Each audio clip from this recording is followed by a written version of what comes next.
Bali, ito na nga pala yung mga bumubuo dun sa ating 50 pieces. So, kaya pala tayo nandito dahil nga sasabihin na natin kung kailan natin sila pamimigay. Mga kasing kabali, silipin natin yung mga paanak natin doon sa Badenbroek kung ano kulay na nila dahil medyo malalaki na kasi hindi ko gano'n nasisilip. Tsaka ito, may dala pala akong singsing mga kasing ko dahil nga baka makaligtaan natin itong mga anak ng Taiwan. Ito, kailangan masingsingan natin kung pwede na silang singsingan. Pero kung medyo maluwang pa, hindi muna, tatapin muna natin. Bali, ito yung singsing nila, mga kasing ko. Pero silipin muna natin yung mga anak ng mga Badenbroek. Ayan yung mga anak nila, mga kasing ko, mukhang parehas ng pula. Kaya silipin natin. Tignan natin tong malaki eh. Laki na nila. Buo na yung mga balahibo. Pero itong isa eh medyo maliit pa pala. Ito yung isa oh. Yan mga kasing ko. Yung isa eh medyo light. Ito yung bunso. Ngayon, ito naman yung mas matanda. Mas dark siya. Kasing ko, sa tingin ko eh healthy naman sila. Kaso mukhang kailangan natin chup-chupin tong isang maliit. Mukhang naaagawan itong malaki eh. Pero parehas silang pula. Manang-mana sila dun sa tatay nila na Sablon Florison ang bloodline niya. Hindi nagmana dun sa kulay ng nanay na kailangan natin. Gusto ko kasi magkaroon ng flyer ng ano eh, ng ganitong kulay na pagka-grisel. Ayan oh. Kaso nagmana sila sa tatay. Bali ito, yung kanilang young bird. Mga healthy. Ngayon, ito singsing na ito mga kasing ko eh para dito naman sa anak ng mga Taiwan. Ayan oh. Kasi medyo malalaki na rin, no? Ang mahirap, baka makaligtaan natin, baka mamaya hindi na pumasok, kaya try na natin yung singsing, baka pwede naman nang ipasok. Bali, yan yung breeder natin. Black cock na Peter Van der Berg, tsaka Taiwan bird. So, ay mga kasing kabali, sisingsingin na natin sila. Ito yung panganay, tingnan nyo po kung kulay black siya, tingin ko itim. Pero kahit anong kulay naman dito eh okay. Ito namang isa eh mukhang sana mag black check, my favorite mga kasing ko. Singsingan natin sila ng syempre tigda dalawa para pogi. So ayan mga kasing ko, nalagay na natin. Medyo malaki na yung paa nitong panganay.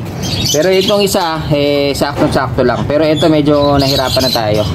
Kaya buti na lang pala chinek na natin sila. Ayan, pumasok na. Masikip talaga itong oblong. Ito naman yung kabila. Ayan o, bali double banded na sila. Ngayon, babalik na natin sa magulang dahil kailangan pa nila ng gatas ng ina. Gatas ng ina. Gatas ng ina. Gatas ng ina. So yun mga kasing kabali, nandito tayo ngayon sa loob ng Italian Loop. Napakaraming ibon dito. Parang gusto ko na maging kalapate. So yun mga kasing kabali, kaya tayo nandito eh dahil nakumpleto na natin yung ating 50 pieces na kalapate. Yung iba, yung 8 eh nandun pa, mamaya ipapakita natin. Mga young bird kasi sila, kaya hindi sila pwede dito mga kasing ko dahil ito yung mga nandito eh puro matatanda. Kaya iniwalay muna natin yung ating mga nakuhang bago. Puro club ring, puro young bird dyan mga kasing ko, nakuha ko sa tropa. Dahil alam niya kulang pa ako ng mga ilang piraso, kaya yun, nakakakuha tayo sa kanya ng 8 pieces. Bali yung kay Billy Flores mga kasing ko, yung kay B Finest World eh, yun yung pang number 52. Bali 52 pieces lahat dahil idadagdag nga natin yung kanya dito sa pamimigay natin mga kasing ko. Makikita nyo napakaraming ibon. Ayan o, bali 50 pieces lahat ng mga nandito. Ngayon bali hindi pa tayo nagpatuka.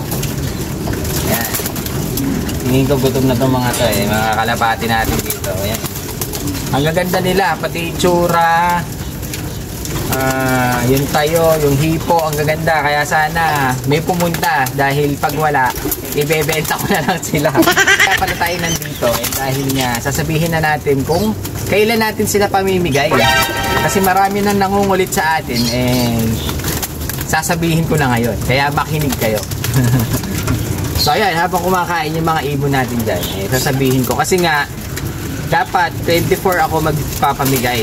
Eh naisip namin dalawa ni Govrea, medyo busy pala yung 24 dahil nga karamihan sarado yung mga tindahan ng patuka sa 25. Kaya sigurado busy. Kung 24 natin gagawin mga kasing ko eh, baka hindi ko kayo maasikaso na pupunta. Siyempre may mga bibili, tatakal tayo ng di oras. Kaya gagawin natin December 25 na lang, sakto Pasko mga singko. Sakto itong mga pamimigay natin, Pasko. Yan na regalo ko sa inyo. Kaya December 25 siguro magbubukas ako siguro hanggang alas 8 ng umaga hanggang alas 10 ang cut off natin mga singko. Parang kalapati lang yan. Ang basketing natin dito sa may Poultry Supply, San Vicente, Champaca Street, Tarlac City. Diyan ang basketing mga singko. Diyan tayo magkikita-kita dahil diyan natin papamigay yung mga kalapate. Ngayon, yung pupunta 8 tayo mag-uumpisa. Ang arrival natin, para kalapati nga lang yan eh. Ang arrival is 8 ng umaga. Ngayon cut off tayo ng alas 10 mga singko. Kasi nga, dahil 50 pieces lang yung papamigay natin, baka mamaya magkulang kung buong araw. Eh syempre, kailangan din naman namin mag-celebrate ng Christmas. Kaya hanggang 10 lang tayo ng umaga mga singko. 8 to 10 mga singko. Doon yung oras na pamimigay ko na lahat itong kalapati na nandito. Para makapag-celebrate din kayo ng mga Christmas sa mga pamilya nyo, diba? Hindi naman pwedeng buong araw ay nandito kayo. Syempre, kailangan din namin mag-celebrate, diba? Kaya 8 ng umaga hanggang 10 ng umaga lang tayo. 2 hours lang yung papamigay natin. Ngayon, yung mga papasyal, baka kasi magsarado o wala na kayong madatnan. Kasi pag patak ng alas 10, pag tapos na tayo sa pamimigay mga singko, isasara na natin yung pwesto natin. Kaya baka wala kayong madatnan. Kaya kung pwede, mas maaga kayong pumunta. Para sa inyo lahat yan, bahala kayo kung anong papipiliin ko kayo. Siguro yung mga unang darating mga singko, kasi minsan pagbukas ko meron ng mga nakaabang. Siguro yung makikita kong mga nauna sila siguro yung pauunahin kong mamili. Kasi kawawa naman yung baka mamaya ang unang pumila pa yung huling dumating, di ba? Ang tagal nilang naghihintay. Meron kasing ganun baka sila na lang bibigyan natin ng stamp na mauuna para mabilis tayo mga singko. Kasi kung isa-isa ang pipili, matagal dahil nga 50 pieces ito. Ang gagawin ko, by 5. Tapos, pipili na kayo, bahala na kayo. Ito mga kalapati natin, dadalhin ko siya dun sa pwesto. Bali, dun ko na sila aayusin. Bahala na kayo kung anong matripan nyo dito. Kunin nyo kung anong gusto nyo. Pero isang tao, isang ibon lang mga singko. Para lahat naman mabigyan natin. At ngayon, ang problema pala ako. Dahil yung ating pamimigay na, kasi may kasama pa probiotics yan mga singko. Ganon kalupit yan. Meron kasi tayong problema. Yung probiotics natin, kokonti lang ang dumating. Sana maihabol bago yung Pasko. Konti lang yung dumating, siguro baka hindi aabot ng 50 pieces yung pamimigay natin. Pero sana umabot. Pag dumating yung probiotics na ino-order natin, mabibigyan kayo lahat ng probiotics. So yun mga singko, ganun na lang. Bali 25 ng umaga, 8 AM hanggang 10 AM lang po tayo. After nun, magko-close na ako para makapag-celebrate din naman kami ng Christmas, di ba? So ayun, sa lahat ng mga nag-aabang, ayan na po yung date natin tsaka yung oras natin. Bali 25 ng umaga, alas 8. Kailangan nandyan na kayo dahil mag-i-start na tayong magpabigay ng kalapate. Bali, ang dami po nito, ayan parang uulan pa. Buti na lang nabidyohan na natin sila. Kung hindi, basang-basa itong mga ibon natin na binibidyohan. So ayun, bali pakikita ko pala sa inyo yung kulang. Dahil mga dinala sa akin, puro club ring din pero young bird. Hindi na natin sinama dito, baka mabuli pa. 2 days na lang, Pasko na mga singko. So ayun, sampulin natin yung iba. Habang kumakain sila duko tayo ng ilan. Singko. Tignan lang natin kung ano itsura yung mga pamimigay natin. Mga netoy lang po ito Ito singko, meron tayo isang blue bar. Club ring siya. Ayan meron siyang white flight. Napakagandang ibon. Kak. Kuha tayo ng iba-ibang kulay para naman makakita kayo. Ito, my favorite mga singko. Meron tayong isang black check kak. Makita nyo na yung itsura. Ganda gwapo. Ayan po siya, black check. Puro breeder ito mamimigay natin. Black check kak. May leg band. Bali, ayun, napakaganda. Nueva Ecija ang kanyang club. Ngayon, pumunta pa tayo ng iba.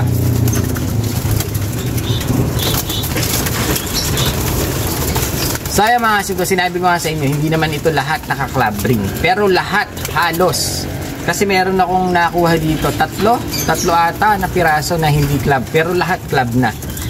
Parang ito, dahil nga iniisip ko din yung mga bata mahilig sa off-color. Kahit hindi naka-club, gustong gusto. Tulad ng isang ito mga kasiko, meron tayong isang yellow bar na hen. Ayan o. Hindi ko alam kung yellow bar ba to o yellow check. Ayan siya. Bali ang singsing niya mga kasingko commercial. Pero breeder na siya. Ayan o. Mga gusto mag off color pwede ito. Ayan. Dilaw mga kasingko pwede.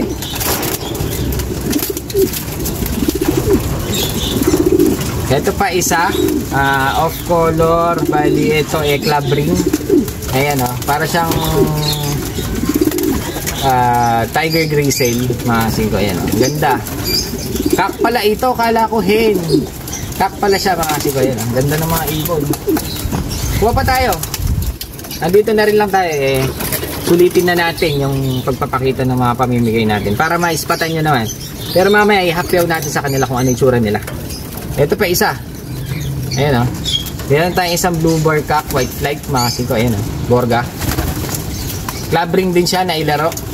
Ayan. Napakaganda ng ibon Gaganda ng mga ibon. Buti na lang nakapag-ipon tayo ng medyo marami kasi last year 20 lang yung ating naipamigay.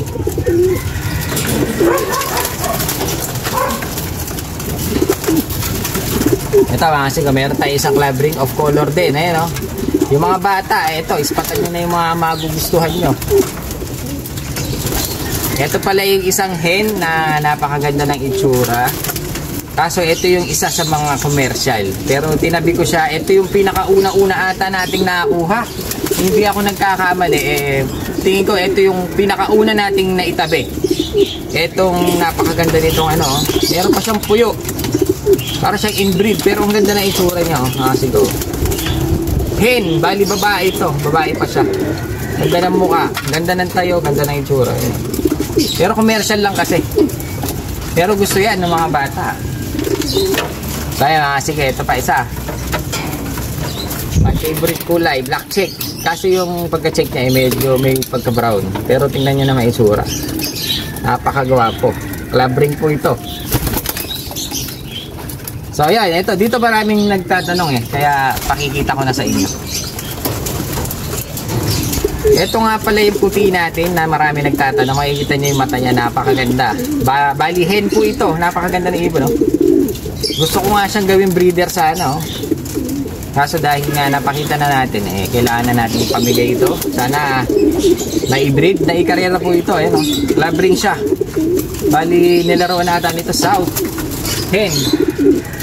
So yun, bali pakita na lang natin, pahapyaw natin sa inyo para naman meron kayong idea kung ano yung naispita. Dapat ang inispatan nyo dito, kung hindi 3 piraso, 5 piraso, para pag nakuha ng iba, meron pa kayong choice mga siko.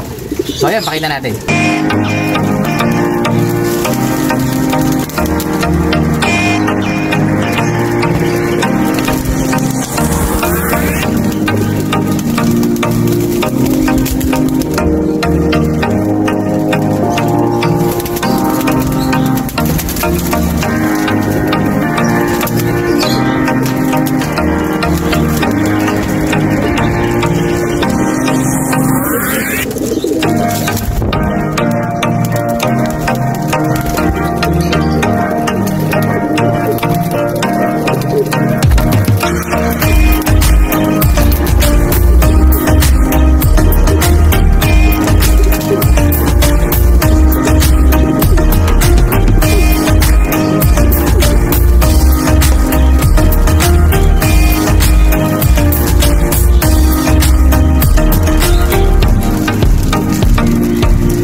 So ayan mga kasing kabali, ito na nga pala yung mga bumubuo dun sa ating 50 pieces. Bali, dala to ng tropa, puro young bird, lahat yan naka-club ring. Mga kasing ko, pang stock bird sana yung iba daw dito, kaso dahil nangangailangan tayo, pinagbigyan tayo ni tropa, binigay sa atin itong mga ibon.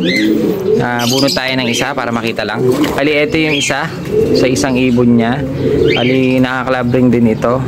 Bali, itatabi ko na lang muna sila pagsasamahin natin siya dun sa isang nakuha natin na young bird kay Billy Flores. Yan. Dahil nga mga bata ito, pagsasama-samahin na lang natin sila. Baka kasi mabugbog ng mga matatanda. Kaya, ayan.